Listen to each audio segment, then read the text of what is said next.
your friend and mine, Josh Creel, and his thesis question is, did Jesus really exist?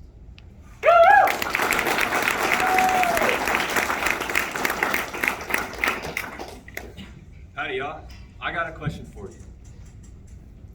Was Jesus a man on earth, and does the evidence suggest that he is God? This has been a question for a long time, pretty much since the world was made. C.S. Lewis addresses this question, and he says, you must make your choice. Either this man was and is the Son of God, or else a madman, or something worse. That's a pretty big statement. That should change the life of every single person sitting in this room, and every single person not. Everyone who hears this question has to make a decision, as C.S. Lewis says. And the answer that you take to this question is going to change your life. It will change your reality. And inevitably, it'll change your eternity. So let's start to answer this. I like to base how I see the world on the Bible. So let's start with that. In Luke 2:21, the Bible says that on the 8th day, when it was time to circumcise the child, he was named Jesus, the name the angel had given him before he was conceived. The child that Luke is speaking about here is the child of the Virgin Mary. In Isaiah 7:14, this was prophesied thousands of years before this time, before Mary and Joseph even existed. It says in Isaiah 7:14, the Virgin Mary will conceive and give birth to a son and will call him Emmanuel. Emmanuel means God with us. And so Jesus, being the Son of God, is God with us. Moving on to John 10:30.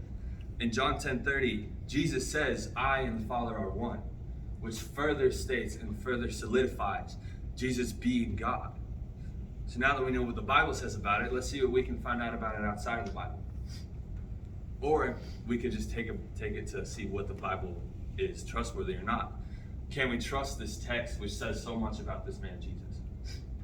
Let's look at 5 different parts. We got the manuscripts, the motive, the setting, the events, and the characters, all in the Bible. First off, the manuscripts. We don't have all of them. These texts are ancient, thousands and thousands of years old. But we do have all the translations that came from them. We have them in hundreds of languages: English, Afrikaans, Spanish, pretty much most of the common languages these days. It is a big issue to try and get every language translated, but we do have all the translations and they all come back to the same common roots in Hebrew. If you take the NLT, the ESV, all of them say the same thing. They come back to the same point. But we do still have some of them, like the Dead Sea Scrolls. And even though it is partial, we have evidence that these texts were not made up and they weren't changed over the years. Furthermore, we have the motives of the writers. The writers of the Bible don't have any motives which would make them untrustworthy. These motives include lust, power, greed. There was none of that in it for them. It was all them trying to tell a story, trying to help people. These people died for it. They became martyrs. They didn't say it just as for fun or to try to get people to follow them, but they took it to death. They were tortured for this until the point where they couldn't last any longer. They couldn't hold on anymore. This was worth dying for each and every one of these writers. Now to get to the setting of the Bible. To trust something that's his historical text, you want to see, is the setting accurate, or the events accurate, and are the characters accurate? So let's look at the setting.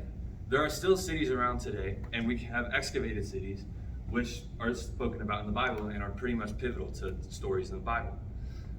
We can look at Jericho, Ephesus, and Nazareth. In Jericho, there have been excavations which have found some pretty remarkable things, which I'll talk about later on. But they have evidence that there was a city where the Bible talks about there being a city named Jericho. Ephesus is still standing today. It's a bustling city.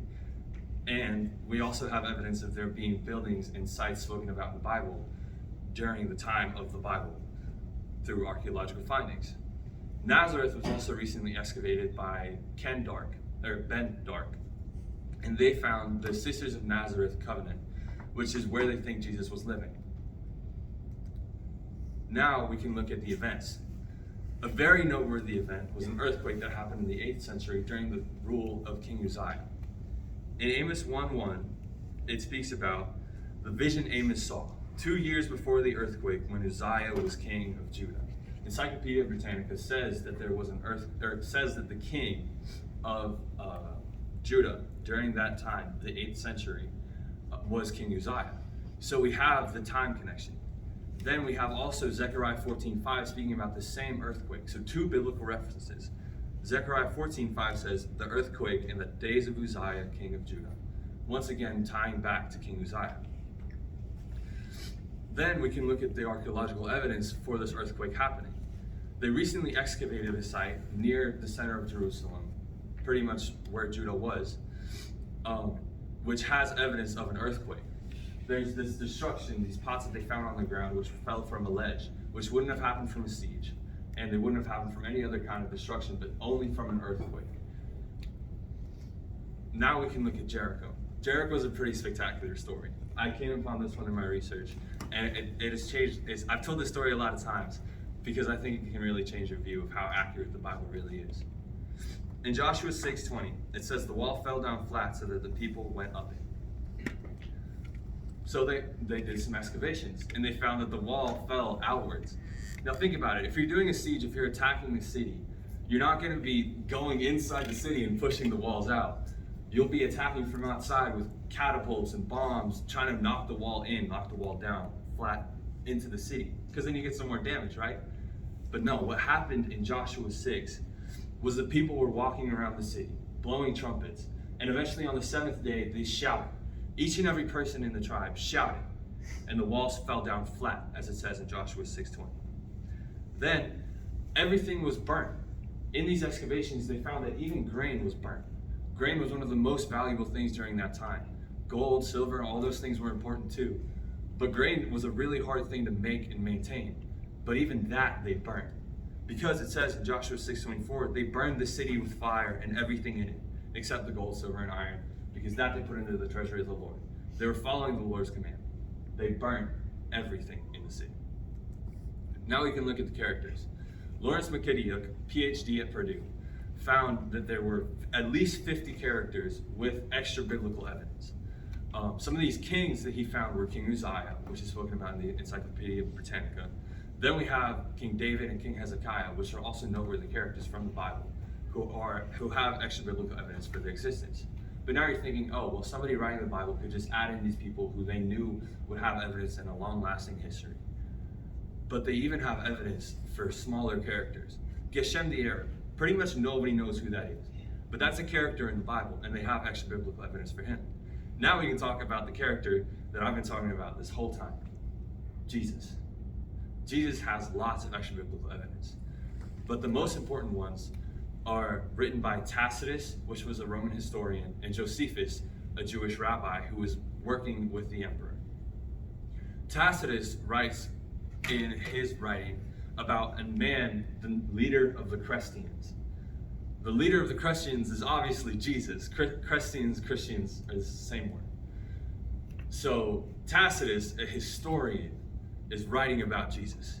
Now we have Josephus, a rabbi, writing a letter to the emperor. He writes about Jesus' brother. Now he says that this person is the brother of the Messiah. So we have this same thing of a person writing about a human being walking the earth and his brother. It's the same name of the brother of Jesus that we have in the Bible. For my second premise, let's talk about not just Jesus being here, but Jesus being God. Jesus' existence on earth and all the acts that he would do were prophesied in Isaiah and Zechariah primarily, but not just in Isaiah and Zechariah. We can look at Zechariah 12:10 to see that the piercing of Jesus at the cross was prophesied. It says in Zechariah 12:10, so that when they look on me, on him who they have pierced. This is God speaking through Zechariah. And then in John 19:54, this is an account of what happened at the cross. They're saying one of the soldiers pierced Jesus' side with a spear.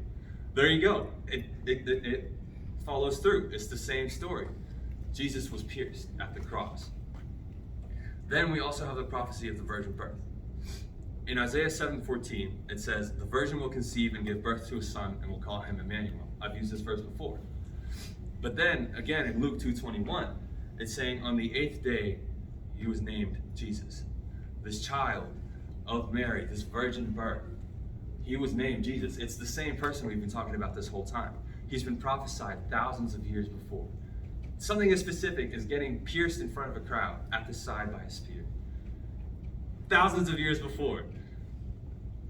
That's not a coincidence. Now we can look at what Jesus said on earth. In John 10:30, Jesus says, I and the Father are one. We know that he wasn't just saying, I'm close to him, or I know him. He was saying, we're the same person. We know this because the Jews that he was speaking to, the educated people, were willing to stone him for blasphemy. They were saying, how could you say such a thing? You're blaspheming. You should be stoned. So we know that he was saying, I'm the same person as God. Now we look at some of the deeds that Jesus did on earth. We see Jesus turning water into wine.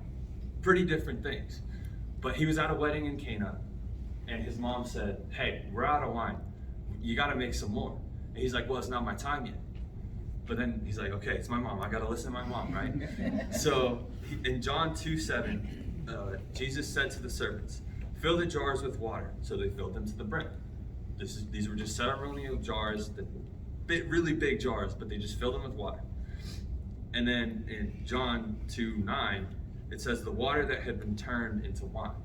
So the servants took this water to the ceremony master, and he tasted the wine, the water that had been turned into wine. He actually said it was some of the best wine that he's ever tasted, so that's pretty cool. Jesus makes good wine. But we have evidence of Jesus performing a miracle, right, in the Bible, which we've already proven. And then we have Jesus healing a leper. This was a man with leprosy. In Mark 1:41 and 42, Jesus touched the man. He said, be clean. Immediately the leprosy left him, and he was cleansed. So now we have it pretty obvious that Jesus was here. But if Jesus is God, as it says in John 10:30, then we could also use arguments against God in order to try to disprove Jesus. So for my first counter argument, I'd like to look at the argument of a good God would not allow evil. How could it be that your God, the God of the Bible, this Jesus guy, how could he be fully powerful, sovereign, also a good and loving God, and allow evil? It doesn't seem to make sense, right? But let's look at it. Let's analyze it. If you look at the way that God does justice, the biblical word for justice in Hebrew is mishpat. More often than not, that is referring to the kind of justice that brings people up. That's referring to restorative justice rather than retributive justice. So let's take a scenario. There's a policeman, right? Good, upstanding man, standing on the street, kind of just on patrol. But then there's an inmate. Lots of hate in his heart. Doesn't like any kind of cop. He's seen them do bad things to his friends, and so he's going to take some revenge. So he walks up to this policeman, and he stabs him in the middle of the street. He doesn't know the man. This policeman is a good man. He has a family. He has friends. His death is going to mean a lot. But this inmate doesn't care. He doesn't like cops. Boom, cop's dead. Instantly. So how could a God that sees all this just let it happen? Not do anything to that inmate, not prevent the murder. He lets it happen because he wants us to have free will. He wants us to make our own decisions. How could it be love if it's forced? How could we love him and know him if he makes us? How could that be faith? We can't have faith in a relationship with God if it's forced. If you're forced to sit with somebody every day and talk to them and try to connect with them, you're not going to want to. But when you find a friend and you choose to connect with them, that's love. And so you're thinking, okay, well, there still has to be payment for this. There was still a murder. There was a payment for this. But the inmate doesn't have to pay it. Jesus paid it. Jesus paid it on the cross. He took the death penalty that this man deserved onto himself. He hung on a cross for 6 hours, bleeding with his back open, thorns in his skull. He took that punishment for each and every one of us that ever commits a sin. And that's out of his love. God is so loving, he literally is love. In 1 John 4:8, it says that God is love. Makes sense, right? He'll take it on us. He doesn't want us to have that pain. He doesn't want us to have to pay for that. Now we look at the second counter argument, the hiddenness argument. This one is very common among educated spheres. Why would God hide himself from us? If God loves us so much and wants to know us and wants us to know him, why would he hide himself from us? Well, let's look at it. Psalms 19:1. See if I can find my note card here. I'll shoot it. The heavens declare the glory of God. The skies proclaim the work of his hands. So God is visible to us. He's revealed himself through nature. If you look at a sunset, you can't think, oh, well, that happened by accident. Like, it's beautiful. It's evident that something has to have made that. If you look at the fractals, the way that everything divides so perfectly, the way that we're on the perfect rotation around the earth, we're the perfect amount away from the earth in order that our bodies will be able to live. Every little thing that has to go right with every single heartbeat, that somebody's watching over us in every single breath that we take. It's pretty evident. But it's not so evident that there's no room for faith. If it was, the Bible wouldn't be true, and I wouldn't be standing up here telling you that Jesus was for real. We look at 1 Corinthians 1:20. In the wisdom of God, the world, through its wisdom, did not know him. Doesn't seem to make sense, right? It's a little confusing. But that's because the world's wisdom doesn't even compare to God's wisdom. Our greatest wisdom is his greatest foolishness. Our best knowledge, our most educated person, that's like God's subconsciousness, if you're even lucky. So God is saying here in 1 Corinthians that out of his wisdom, he doesn't want us to just be able to get there through education. Because think about it, he came to make every mountain low and bring up every valley. He came to make every rich person have to know that they are equal to every person that is struggling every morning to just get some food. He wants all of us. And so he came and he makes it so that through what we preach, through what we say, through his word, that's how we find him. Through the earth, through examining and seeing, wow, there's something here bigger than us. That's how we find him. It's not through education. It's not through reading every book. But it's through him coming to us. In conclusion, Jesus was a man on earth. Based on the evidence, he is God. He is loving and good and all-powerful. And he doesn't hide himself from us. Thanks. Good job.